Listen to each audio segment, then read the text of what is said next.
एक असं आहे की जलजीवन आराखड्याच्या मध्ये ज्या वेळेला योजना मंजूर झाली त्यावेळेला याच्यासाठी जे काही कन्सल्टंट नेमले गेले होते ते बाहेरचे होते. त्याच्यामुळे प्रत्यक्षात त्या वाडी त्या गावामध्ये न जाता कागदावरती म्हणजे टेबलावरती बसूनच ते एस्टिमेट तयार झाल्यामुळे त्याच्यात प्रचंड प्रमाणावरती आज म्हणजे त्रुटी तयार झालेल्या आहेत.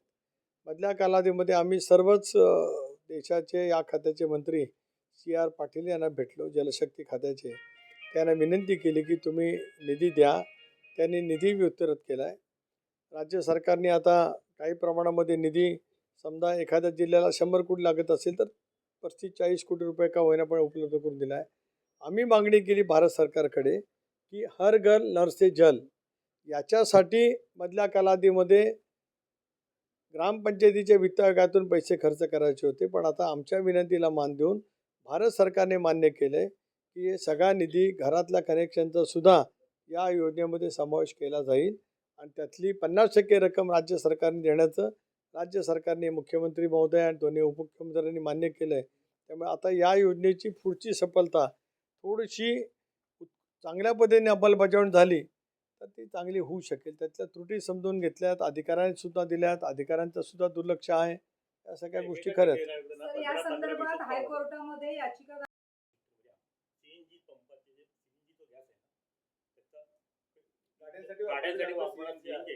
नाही, मला जर काय असं ठाम प्रपोजल मिळालं की नेमकं कुठे आहे तर मी लगेच महानगर गॅसच्या लोकांना बोलू शकतो. त्यांना कमी देत असतील तर गेलच्या लोकांना बोलू शकतो. ते मार्ग आपल्याला काढता येईल. फक्त मला नेमकं त्याच्यातलं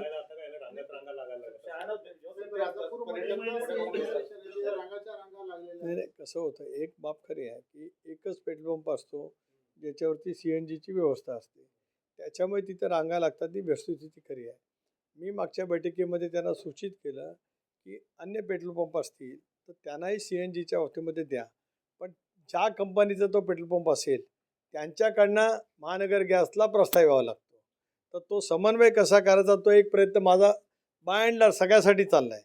पण आपल्या जिल्ह्यामध्ये असं जर काही कुठं असेल तर तसं मला एक वेगळी सूचना करता येईल. महानगर गॅसलाही करता येईल, गेललाही करता येईल आणि पेट्रोलियम कंपन्याला करता येईल.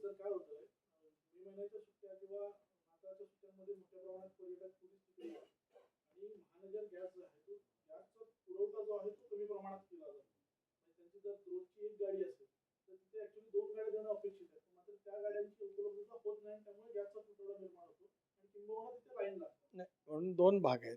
एक तर स्टेशन वाढवणं हा एक भाग आणि उपलब्ध असलेल्या स्टेशनवरती पुरवठा वाढवणं असा तुम्ही सांगितले दुसरे भाग. तर उपलब्ध असलेल्यांच्यावरती पुरवठा वाढवायचा असेल तर ते मी करू शकतो. हॅलो, यासाठी पैसे आलेले आहेत. पंतप्रधानांच्या कार्यालयात याबाबत ही तक्रार करण्यात आली आहे की रत्नागिरीत मोठ्या प्रमाणावर भ्रष्टाचार झाला या जलजीवनमध्ये. कारण केंद्राचेही याचे प्रकारे निधी आहे. आपण तिथले लोकप्रतिनिधी आहात, केंद्राचे हे आहेत खासदार म्हणून. आपण या संदर्भात माहिती घेऊन आवाज उठवणार. मी स्वतःच गेल्या 2 वर्षात तालुका न्याय बैठक घेऊन आढावा घेतलेला आहे. त्याच्यामुळे काय त्याच्यातली मला माहिती नाही अशातला का भाग नाही. पहिला या तालुक्यातला आराखडा फार कमी होता, जिल्ह्याचा आराखडा कमी होता. रायगडचा अनुभव लक्षात आल्यावर इथल्या मुख्याधिकाऱ्यांना, कार्यकारी अभियंत्यांना, जिल्हाधिकाऱ्यांना सूचना दिल्याच्यानंतर तो आराखडा वाढला. कारण प्रत्यक्षात वस्तुस्थितीवरती योजनांचं अंदाजपत्रक तयार केलं गेलं नव्हतं. या बाबतीमध्ये मी स्वतःही वेळोवेळी आढावा घेत असतो आणि त्याच्यातल्या त्रुटी निदर्शनात आणून ती कामं योग्य रीतीने कशा पद्धतीने करता येईल याच्यातही दक्ष असतो. पण ज्या ठिकाणी चुकीचं घडलं असेल त्या ठिकाणी उच्च न्यायालयाने दिलेल्या आदेशानुसार ताबडतोब कारवाई करावी अशी माझी स्वच्छपणाची भूमिका आहे. गौरवशाली महाराष्ट्राचा अभिमानाचा 65वा वर्धापन दिन काल आपण उत्साहाच्या वातावरणामध्ये साजरा केला. राज्यातील जनतेला, आपल्याला आणि विशेष करून कामगार दिनाच्या सुद्धा माझ्या सर्वच कामगार सहकाऱ्यांना, सहकारी भगिनींना मनपूर्वक हार्दिक शुभेच्छा.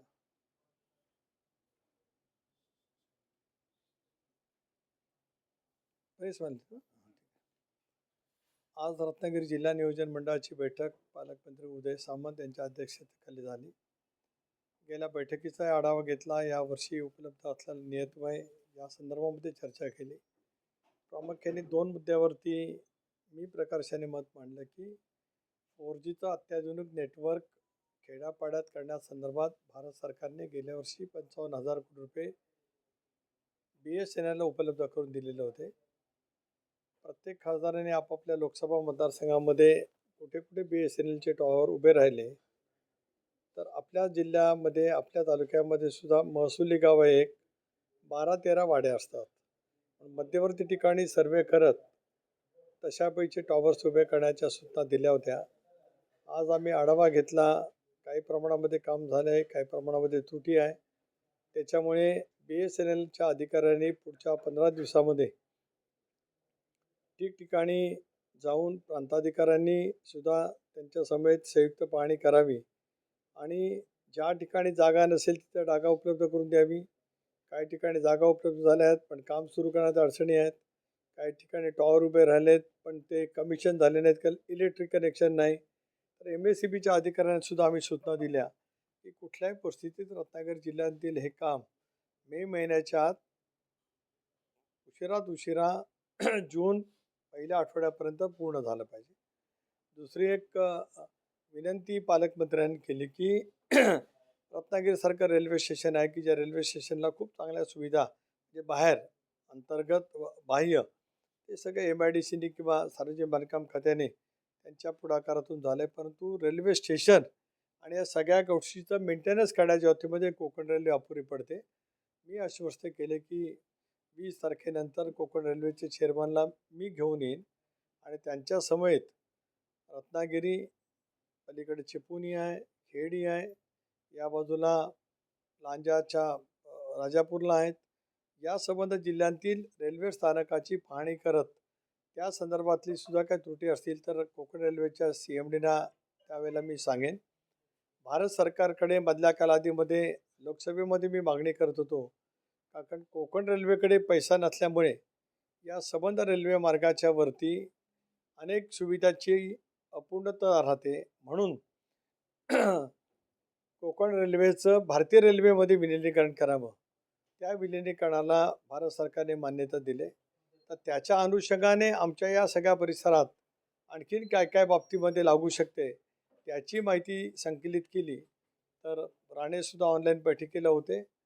रेल्वे मंत्र्यांची सुद्धा स्वतंत्रपणाने दिल्लीत भेट घेत या संबंध कोकण रेल्वेच्या मार्गावरती भारतीय रेल्वेकडून किंवा रेल्वे विभागाकडून अधिकाधिक निधी आणण्याच्या दृष्टीकोनातून आम्ही पुढच्या कालावधीमध्ये प्रयत्न करणार आहोत. नोटिसा पाठवल्या जिल्हा परिषद कलेक्टर आणि अँटी करप्शनला की यामध्ये भ्रष्टाचार झाल्याची एक तक्रार करण्यात आलेली आहे. 1100 कोटी मंजूर झालेले होते त्यातले 550 कोटी आतापर्यंत खर्च झाले. प्रत्यक्ष जागेवर पाण्याची विहिरी किंवा संबंधित यंत्रणा काहीच नाहीये. आपण या संदर्भात मागे पण आवाज उठवला होता. आपल्याला काय वाटतं? नाही, 2 भाग आहेत. एक तर याच्यामध्ये अंमलबजावणी करत असताना कॉन्ट्रॅक्टर बेगुमान पालन करतात हे खरं आहे. अधिकारी वर्गाचं दुर्लक्ष राहतं हेही खरं आहे. पण त्या संदर्भामध्ये स्थानिक लोकप्रतिनिधीसुद्धा आता काही ठिकाणी पंचायती असतील नसतील त्या दृष्टिकोनातून अधिक लक्ष ठेवण्याची आवश्यकता आहे. आणि ठीक आहे, माननीय उच्च न्यायालयाने आदेश दिले त्याप्रमाणे मला असं वाटतं एक स्पेशल SID नेमून जरी चौकशी करायची न्यायालयांनी दिलेल्या आदेशाच्या अनुषंगाने तरी केल्यास काय हरकत नाही. आणि काही ठिकाणी एकेका ठेकेदाराला 20-20, 25-25, 30-30 कामं दिल्यामुळेच कामं रखडलेली आहेत. ही वस्तुस्थिती नाकारता येत नाही. माझं असं म्हणणं आहे की एका ठेकेदाराला एका उपविभागात जास्तीत जास्त 3 कामाची मुभा असावी. आणि इतक्या मोठ्या प्रमाणावरती कामं घेऊन कुठल्याच कामं न केलेल्या ठेकेदारांच्या वरती सुद्धा काळ्या यादीत टाकले पाहिजे आणि त्याच्यावरती फौजदारी गुन्हा दाखल केला पाहिजे.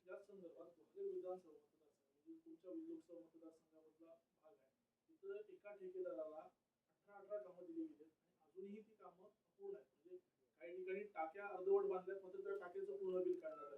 एका ठिकाणी तर चक्क वीर एकच खोदले पण 2 विहिरींचे पैसे दिले गेले. तर या संदर्भात तुम्ही नाही, या संदर्भामध्ये मी नक्कीच कडक कारवाईचं पत्र लिहीन. मी प्रधान सचिव पाणीपुरवठा लिहीन, मंत्री पाणीपुरवठा लिहीन, जिल्हाधिकाऱ्यांसुद्धा लिहीन.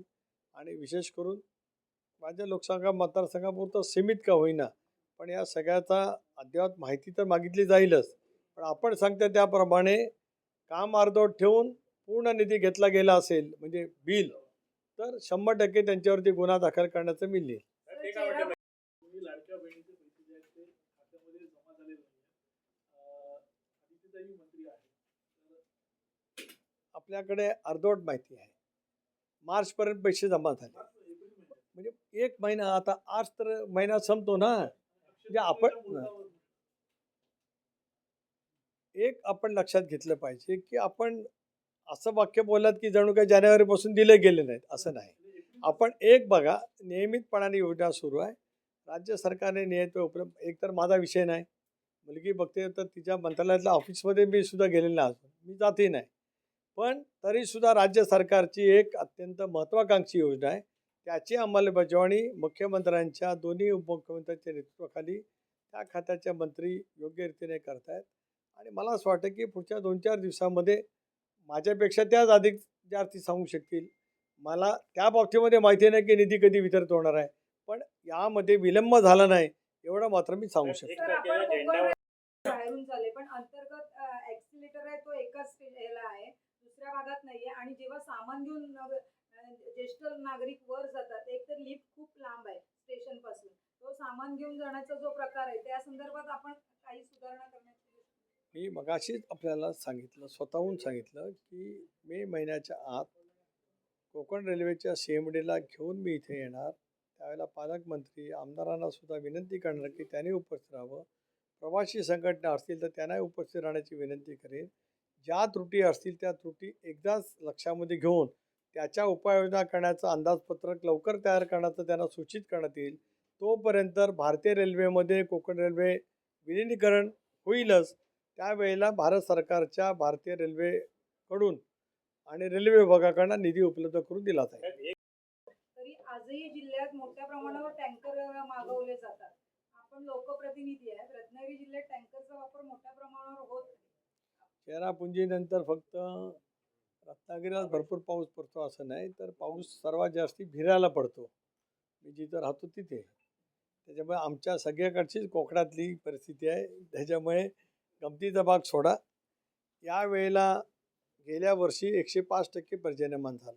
सगळ्या धरणातला साठा, मृत साठा म्हणजे डेड स्टॉक असतो तोही भरून झाला. लाईव्ह साठा जितका होता साठा तितकाही होता. पण यावेळेचा उन्हाळा इतका तीव्र राहिल्यामुळे बाष्पीभवनाचं प्रमाण वाढलं आणि भूगर्भातल्या पाण्याची पातळी खाली गेली. ही वस्तुस्थिती नाकारता येत नाही. हे एक नैसर्गिक कारण आहे. ग्लोबल वॉर्मिंगचा एक इशाराच आहे.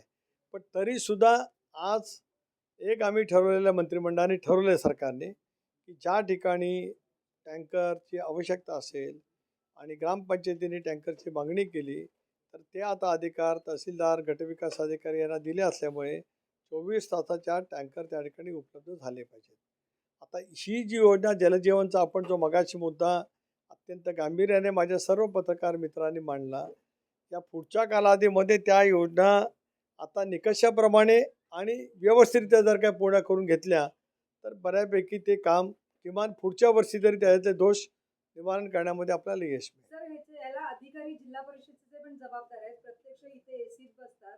काय काय ठिकाणी विहिरीच नाहीये किंवा त्याचे पैसे दिले कबूल आहे, पण जलस्वराज्यातून पण मोठ्या प्रमाणावर कामं झाली होती. महाराष्ट्र जीवन प्राधिकरणच्या अंतर्गत सुद्धा काही योजना आहेत त्या सुद्धा रत्नागिरी जिल्ह्यामध्ये काही अपूर्ण असलेल्या त्याबद्दल आपण काय प्रतिक्रिया? एक असं आहे की 5 कोटी रुपयावरची योजना ही महाराष्ट्र जीवन प्राधिकरणाकडे जात असते किंवा काही सामूहिक योजना असतील 3-4 ग्रामपंचायतीच्या, तर त्याही महाराष्ट्र जीवन प्राधिकरणाकडे अंमलबजावणीसाठी जात असतात. हे सूत्र पहिल्यापासून आहे, आता नाही. या योजनेअंतर्गत मात्र 5 कोटीपर्यंत जिल्हा परिषद अशा पैसा एक निर्णय राज्य सरकारने त्यावेळेला केला होता.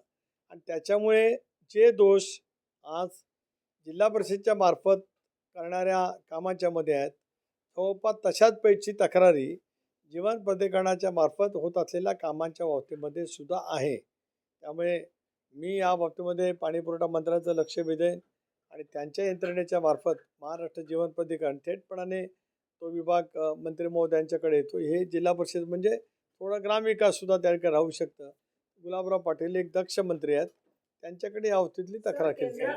बेळगावमध्ये जे घडलेले घटना आहेत, केंद्राच्या दृष्टीने त्याच्यात काही तयारी सुरू झाली की युद्ध होण्याची शक्यता अशी वर्तवली जाते. त्याच्यामध्ये त्याला ते लागू त्याच्यामध्ये पाकिस्तानचा हात असल्याचं रिपोर्ट जो आहे तो आलेला आहे. एक बाब सुरुवातीपासूनच स्पष्ट झालेली आहे की या भ्याड हल्ल्यामध्ये पाकिस्तानी अतिरेक्यांचा समावेश किंवा त्याच्यातलं ब्रेन आहे आणि त्याच्यामुळे पंतप्रधान महोदय किंवा देशाचे कणखर गृहमंत्री 24 तासाच्या आत पेहलगाममध्ये होते. घटनास्थळावरती सुद्धा त्यांनी भेट दिली, काही तास त्यांनी त्या ठिकाणी केले. त्याच्यामुळे भारत सरकारने आंतरराष्ट्रीय पातळीवरती ज्या काही जे वर्तमानपत्रातून पाहायला मिळतं ते, कारण काही गोष्टी या अशा ज्या वेळेला संवेदनशील असतात ते त्या स्तरावरतीच असतात, त्या इतरांना समजून घेणं, माहिती करून घेणं हाही योग्य ठरू शकत नसतं. मला विश्वास आहे की नरेंद्र मोदींच्या नेतृत्वाखाली या घडलेल्या घटनांच्या बद्दलचं चोख उत्तर आपल्या सरकारकडनं निश्चितपणे त्या ठिकाणी दिलं जाईल. साहेब, एका वेळेला आदित्यांनी करावं, याच्यानंतर शिवसेनेच्या आमदारांनी उघडपणे एवढं नाराजी व्यक्त करावी, तर महायुतीमध्ये नेमकं वरिष्ठांचं त्यांच्या बाबतीत काय भूमिका आहे? ते त्यांनी ठरवायचं आहे. मला या बाबतीमध्ये काय अधिक भाष्य करायचं नाही, कारण झेंडावंदनाच्या बाबतीमध्ये केले गेलेले वक्तव्य करून दिलं जाणार नाही, रस्त्यावरती उतरू संस्कृतीचा भाग आहे.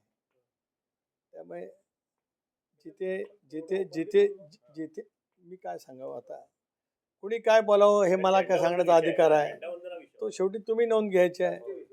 कारण शेवटी हा महाराष्ट्राचा गौरवशाली वर्धापन दिन आहे. भारतीय ध्वज त्या ठिकाणी फडकवला जात असतो. त्यामुळे त्याच्याबद्दलची वक्तव्य कुणी काय करावी हा प्रत्येकाचा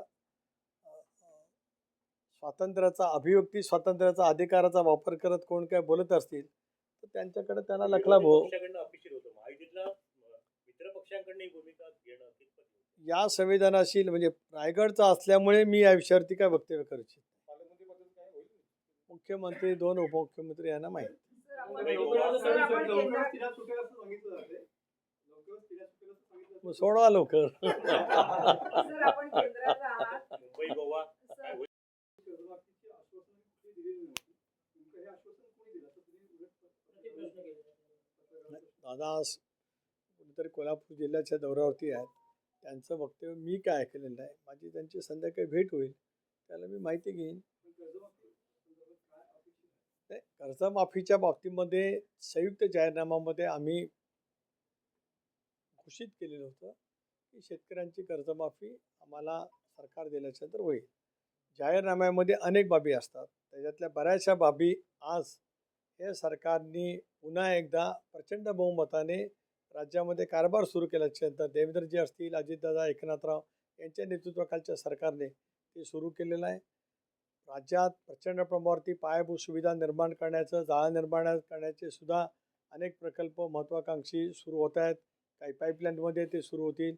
आपल्या राज्यामध्ये गुंतवणूक घेण्याच्या दृष्टीकोनातून, परकीय आणि इतरही गुंतवणूक घेण्याच्या दृष्टीकोनातून सुद्धा प्रयत्न त्या ठिकाणी सुरू आहेत. अशा वेळेला हे जे जाहीरनाम्यामध्ये आम्ही कबूल केलेलं आहे ते योग्य वेळेला योग्य निर्णय मुख्यमंत्री, दोन्ही मुख्यमंत्री बसून घेऊन करतील.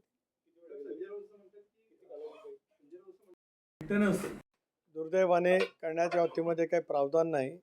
आम्ही ठरवलं की जिल्हा नियोजन मंडळातून एक विशिष्ट रक्कम जिल्हा शल्यचिकित्सक म्हणजे सिव्हिल सर्जनकडे उपलब्ध करावी, नियोजनकडे उपलब्ध म्हणजे सीओकडे करावी, जेणेकरून या चांगल्या ॲम्ब्युलन्स एका विशिष्ट कालावधीच्या नंतर मेंटेनन्स अभावीच्या बंद राहतात, ते त्या ठिकाणी निधी उपलब्ध झाला पाहिजे. 108च्या ॲम्ब्युलन्स तालुक्याच्या बाहेर न्यायची परवानगी नाही.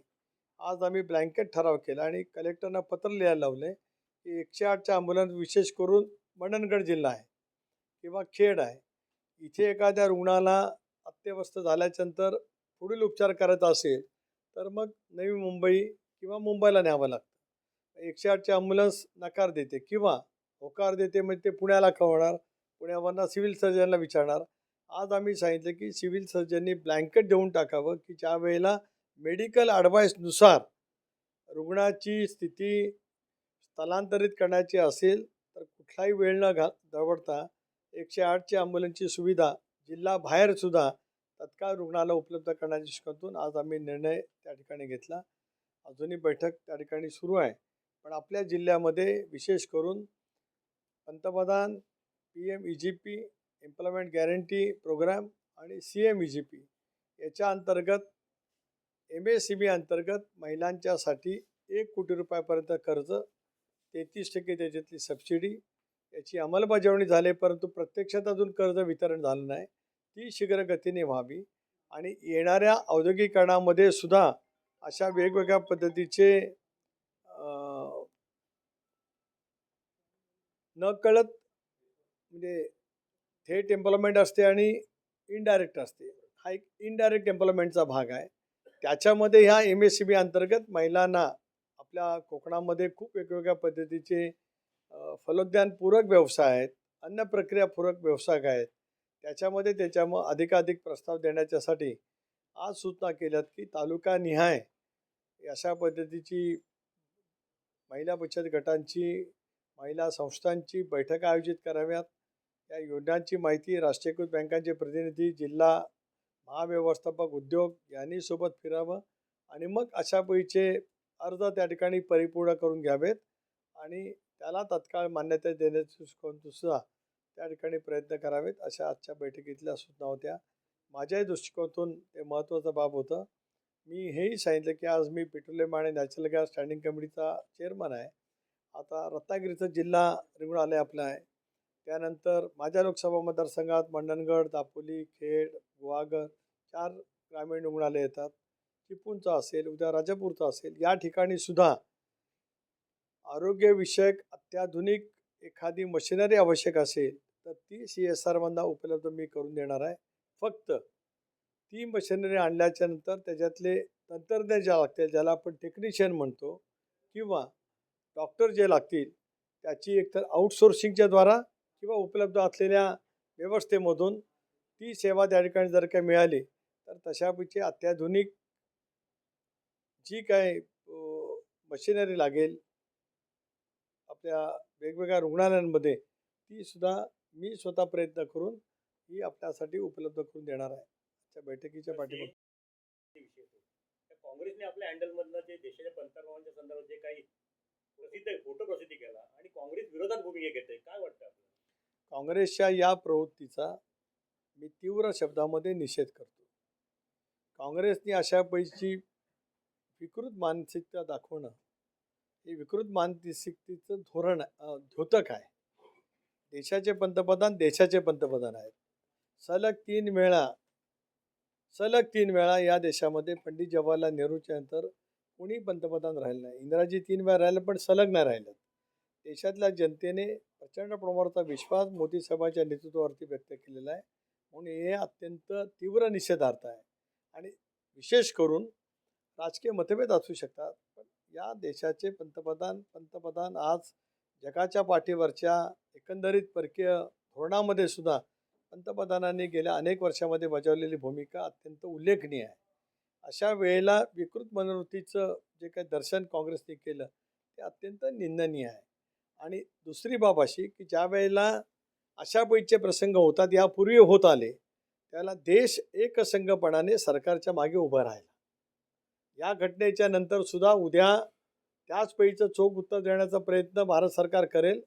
त्याला एक भारतीय नागरिक म्हणून आम्ही कुठल्याही राजकीय पक्षाचे असू, पण आम्ही सरकारच्या आणि पंतप्रधानांच्या मागे उभे आहोत की यापूर्वीची परंपरा पुढच्या कालावधीमध्ये सुरू राहावी अशी अपेक्षा आहे. काँग्रेस राजवट असताना ज्यावेळेला अशा पैचे प्रसंग आले त्यावेळेला जनसंघ असेल किंवा भारतीय जनता पक्ष असेल किंवा वेगवेगळे राजकीय CPI असेल, CPM असेल, DMK असेल किंवा बिजू जनता दल असेल, या सगळ्याच राजकीय पक्षांनी अत्यंत समंजसपणाची भूमिका दाखवली होती. काँग्रेसला नेमकं काय झालंय मला कळत नाही.